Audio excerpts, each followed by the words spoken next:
ఇప్పుడు మనకి వచ్చేది వినాయక నవరాత్రులు. వినాయక నవరాత్రుల తర్వాత చాలా పూజా హ్మ్. కార్యక్రమాలు చేస్తారు హ్మ్. పెద్దవాళ్ళకి. హ్మ్. అయితే పితృదోషం అంటే ఏంది? అసలుకి పితృశాపం ఎందుకుంటది? ఒక ఫ్యామిలీకి ఉంది అనని కొంతమంది చెప్తారు. మీకు పితృశాపం ఉంది. హ్మ్. మీకు పెద్దలకు పూజలు చేయరు కాబట్టి అని హ్మ్. అంటారు. అసలు ఎందుకంటారమ్మా అలా? శాపం ఎందుకుంది అనేది ఏదో జాతక చక్రంలో చూసి ఈ గ్రహం ఇలా ఏదో ఉంటే అని చెప్తారు. నాకు జ్యోతిష్యం రాదు కనుక నేను అది చెప్పలేను. కానీ పితృశాపం ఎందుకుంది? ఎలా వస్తుంది? దాన్ని ఎలా నివారించుకోవాలి? అసలంటూ ఎందుకొస్తుంది? హ్మ్. జాతకం చక్రం మాట వదిలేసి హ్మ్. ఎందుకొస్తుంది అంటే పితృదేవతలని సరిగ్గా గౌరవించకపోతే వస్తుంది. పితృదేవతలంటే ఎవరు? ఈ చనిపోయిన మన తల్లిదండ్రులు, తాత ముత్తాతలే కాదు. ఇంకా ముందర తరాల వాడు కూడా. ఇంకా ముందర తరాలంటే ఎవరు? అసలు ఒక పితృదేవత లోకమని ఊర్ధ్వలోకాల్లో ఒక లోకం ఉంది. ఆ లోకంలో పితృదేవతలుంటారు. మన పూర్వీకులు. పూర్వీకులనమాట. హ్మ్. మన పూర్వీకులంటే మనకి బ్లడ్డే కావాల్సిన అవసరం లేదు. అలాంటి వాళ్ళందరూ అక్కడుంటారు. ఆ దేవతలు తృప్తి చెందినంత సేపు కింద తరాలు హాయిగా నడిచిపోతూ ఉంటాయి. అందుకనే తప్పనిసరిగా వాళ్ళకి సంవత్సరానికి ఒకసారి పెట్టేటటువంటి పిండాది కార్యక్రమాలు, ఆబ్దికాలు ఇవి చెయ్యమని అంటూ ఉంటారు. కొంతమంది ఇళ్లలో అది చేసే ఆచారం ఉండదు. అలాంటి వాళ్ళు అందరూ చేయలేరు కదా! కొంతమందికి ఆచారం ఉండి చేస్తారు. కొంతమందికి ఆచారం లేక చేయరు.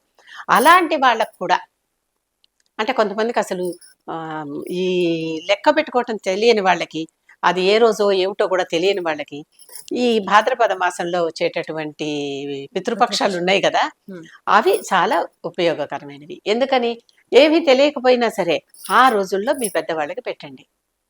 హ్మ్. వాళ్ళకే వెళ్తాయి హుహు. అప్పుడు. వెళ్ళి వాళ్ళు తృప్తి చెందితే, కింద తరాల వాళ్ళు బావుంటారనేది మన నమ్మిక. హ్మ్. ఒక చిన్న విషయం. పై వాళ్ళ నుంచి మనం ఎన్నో తీసుకున్నాం గదా! అన్ని తీసుకున్నాక మనం మళ్ళీ వాళ్ళకేమి ఇవ్వమా? ఇవ్వాలి. మర్యాద గౌరవం వాళ్ళకేమన్నా సంవత్సరానికి ఒక్కసారి వాళ్ళకింత పిండం పెట్టమంటే అది కూడా మనం పెట్టలేకుండా ఉన్నామా? సంవత్సరానికి ఒకసారి ఏదో ఒకటి వాళ్ళని తలుచుకుని ఒక కార్యక్రమం చేయమంటే అది కూడా చేయలేకుండా ఉన్నామా? పోనీ వాళ్ళేం మనకు ఆస్తిపాస్తులు ఇవ్వలే. కానీ ఈ శరీరం ఇచ్చారుగా, ఈ తెలివి ఇచ్చారుగా, ఈ జీన్స్ ఇచ్చారుగా, ఇంత బంధుబలగం ఇవంతా వాళ్ళ నుంచే కదా మనకొచ్చినాయి. అవును. మనల్ని చదివించారుగా ఎంతో కొంత. పోనీ చదివించరు కూడా చదివించలేదు అనుకుందాం. కొన్నైతే వచ్చాయి కదా వాళ్ళ నుంచి.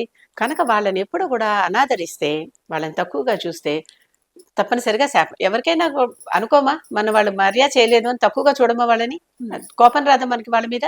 వస్తుంది. వాళ్ళకి మరి అలా కోపం వస్తుంది. అలా కోపం వచ్చి వాళ్ళేమన్నా శాపం అని కూడా కాదు. వాళ్ళు కోపంగా ఉన్ననాళ్ళు మనకు కావాల్సిన పనులు సరిగ్గా సాగవు. అందుకని వీళ్ళు ఏం చేస్తారు? కనుక్కుంటారు. ఏదో పితృశాపం ఉంది. అక్కడ అవి చేయండి, ఇక్కడ ఇవి చేయండి అని. ఇప్పుడు కొంతమంది మేము ఇలా రెగ్యులర్‌గా వెళ్ళి తద్దినాలవి పెట్టలేమండి. ఇయర్లీ ఆ మహాలయాల్లో కూడా మేము పెట్టటం అంటే మహాలయాలంటారు. ఆ! మహాలయం. భాద్రపద పర్వ మాసంలో వచ్చే కృష్ణ పక్షాన్ని. అప్పుడు కూడా మేమేం చేయలేమండి. అంటే అలాంటి వాళ్ళకి కూడా ఎక్కడికక్కడ మన శాస్త్రంలో ఎన్ని సౌకర్యాలిచ్చారంటే ప్రతి చోట ఏదో ఒక రకంగా ఇగో అది చేయలేకపోతే ఇచ్చేస్తే చాలు, ఇచ్చేయలేకపోతే ఇంకోటి చేస్తే చాలు అన్నట్లుగా ఇచ్చారు. అలాంటి వాళ్ళందరూ కూడా కొన్ని ప్రదేశాలు చెప్పారు. ఇంట్లో కూడా మనం తద్దినం పెట్టేటప్పుడు ఆ ప్రదేశాల్లో పెట్టినంత ఫలితం అని మంత్రంలో ఉంటుంది. హ్మ్. ఆ పెడుతున్నటువంటి పురోహితుడిని అడిగితే చెప్తారు. ఆ ఫలితం అన్నప్పుడు ఆ ప్లేసెస్ ఏంటి? గయ, ప్రయాగ, కాశీ, పుష్కర్, కురుక్షేత్రం, మాతృగయ అని గుజరాత్‌లో ఉంటుంది. అది మళ్ళీ ప్రభాస క్షేత్రం సోమనాథ్ దగ్గర ఇది. ఇలాంటి కొన్ని ప్రాంతాలుంటాయి. ఆ మంత్రాల్లో ఉంటాయి ఇవన్నీ. హ్మ్. ఏ గయలు 3 మళ్ళీ. హుహు. శిరోగయ, నాభిగయ, పాదగయ అని. పాదగయ అంటే మన పిఠాపురం. ఆహా! పిఠాపురం. ఓకే. ఆ! దగ్గరగా ఉంది కనుక మన హ్మ్. అంటున్నా. హ్మ్. చాలా దగ్గర గదా! చాలా దగ్గర. నాభిగయ అంటే ఇంకొంచెం దూరం వెళ్లి ఒరిస్సా. శిరోగయ అంటే ఇంకొంచెం దూరం వెళ్లి బీహార్. బీహార్. హుహు. ఈ ఈ గయల్లో ఇవన్నీ కూడా వీటిల్లో చేస్తే వాళ్ళకి ఒకసారి చేసినా చాలు అనేటటువంటి సౌకర్యం ఇచ్చారు. ఇవి కాకుండా వీటన్నిటికంటే పైన బ్రహ్మకపాలం అని బదరీలో ఉంది. బద్రీనాథ్‌లో. హ్మ్. ఆ బ్రహ్మకపాలంలో చేస్తే పితృదేవతలు తృప్తి చెందుతారు అని ఉంది. ఇవన్నీ రాయబడ్డాయి. హ్మ్. పురాణాల్లో రాయబడ్డాయి. ఈ ఈ కనుక ఎవ్రీ ఇయర్ ఇంట్లో చేయలేకపోతున్నారు. కనీసం ఈ వీటిల్లో ఏదో ఒక క్షేత్రానికి వెళ్ళి ఇంకా వీలైతే సంవత్సరానికోసారి 2 చోట్లకి వెళ్తున్నాంగా. ఓ సంవత్సరానికి ఒకసారి ఒక్కొక్క చోటికెళ్తే 8 చోట్ల 8 ఏళ్లలో అయిపోతాయిగా. 8, 10, 12 అనుకుందాం. నదీ సంగమ క్షేత్రాలలో అంటే నదులు సముద్రం సంగమించే చోట, లేకపోతే రెండు నదులు కలిసే చోట, త్రివేణి సంగమాల్లో, నది ఒడ్డున, ఇలాంటి ప్లేసెస్ లో పెడితే ఆ పితృదేవతలు సంతోషిస్తారు అని పురాణం చెప్తాను, గరుడ పురాణంలో. కనుక చక్కగా ఆ ప్లేసెస్ లో పెట్టండి. మీరు చేయలేకపోతే మనమేం చెయ్యం కదా, అక్కడికి వెళ్ళి కూర్చుంటాం అంతా. ఆయన ఇగో ఇది అది చెయ్యి, ఇది చెయ్యి, అది చేయని అక్కడ ఎవరో ఒక పురోహితుడు ఉండి చెప్పిస్తూ ఉంటాడు. వాళ్ళు చెప్పింది చేస్తూ ఉండటమేగా మన పని.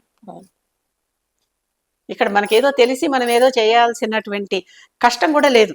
అక్కడికి వెళ్ళి ఆయనకి ఎంతో సంభావన ఇస్తే ఆయన మాదికి ఇంత అని చెప్తారు. వాళ్ళు బతకాలి కదమ్మా, మరి అంత సమాజంలో అన్ని వృత్తులు వాళ్ళు బతకాలిగా. కనుక వాళ్ళకి ఆ సంభావన ఏదో ఇస్తే వీళ్ళు ఇక్కడ కూర్చుని వాళ్ళు చెప్పినట్టు చేస్తారు, ఆ పితృదేవతలు శాంతిస్తారు. ఇంకా బెంగెందుకు? ఆ తర్వాత అదేదో తీరిపోయింది అన్న ధైర్యంగా ఉండొచ్చుగా. ఆ కష్టమో, ఆ శాపమో, ఆ వాళ్ళ కోపమో అది పోయిందని ఉండొచ్చుగా. ఇంకొకటి, పితృదేవతలు ఇంకొక రకంగా కూడా కోపిస్తారు. మనం వంశాన్ని అభివృద్ధి చేయకపోతే, పెళ్లిలోనే ఇక నుంచి నేను వంశాభివృద్ధి చేయటానికి సహకరిస్తాను, నా భార్యని నేను కలిసి ఇద్దరం కలిసి వంశాభివృద్ధి చేస్తామని ఒక ప్రమాణం ఉంటుంది. ఆ వంశాభివృద్ధికి సహకరించకపోతే, అంటే తర్వాత తరంలో పిల్లల్ని కనకుండా ఉంటే, పుట్టకపోతే అది వేరే విషయం. మనం కావాలని ఆపేసుకున్నప్పుడు చెప్తున్నా. పుట్టడం అంటే అందరికీ పిల్లలు పుడతారని, అందరికీ పుట్టరని అలాంటివేవి మనం చెప్పలేం. అది వాళ్ళకు ఉన్నటువంటి అసలు రుణానుబద్ధ రూపేణ పశుపత్ని సుతాలయ అంటాడు. అంటే రుణానుబంధాన్ని బట్టే, మనకు రుణాలు లేవనుకోండి పిల్లలు పుట్టరు. హాయిగా మనం వాళ్ళకి మళ్ళీ ఏదో సేవ చేసి రుణాలు తెచ్చుకోవాల్సిన అవసరం లేదు. వంశాభివృద్ధి జరగకపోతే పితృదేవతలకి ఇష్టంగా ఉండదు, హాయిగా ఉండరు వాళ్ళు.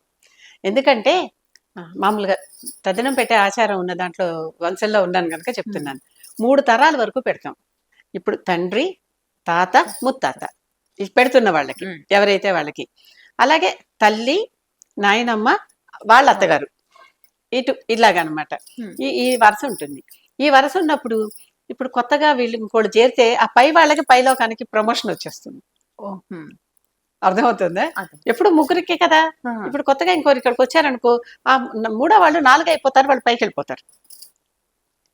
వాళ్ళు ముందర ఈ లోకం నుంచి నెక్స్ట్ లోకానికి వెళ్ళిపోతాం, ఆ నెక్స్ట్ లోకం నుంచి ఆ నెక్స్ట్ లోకానికి, అట్లా వాళ్ళకి ప్రమోషన్స్ వచ్చేస్తాయి. ప్రమోషన్స్ అంటే ఇంకొంచెం ఉన్నత స్థితికి వెళ్తారు.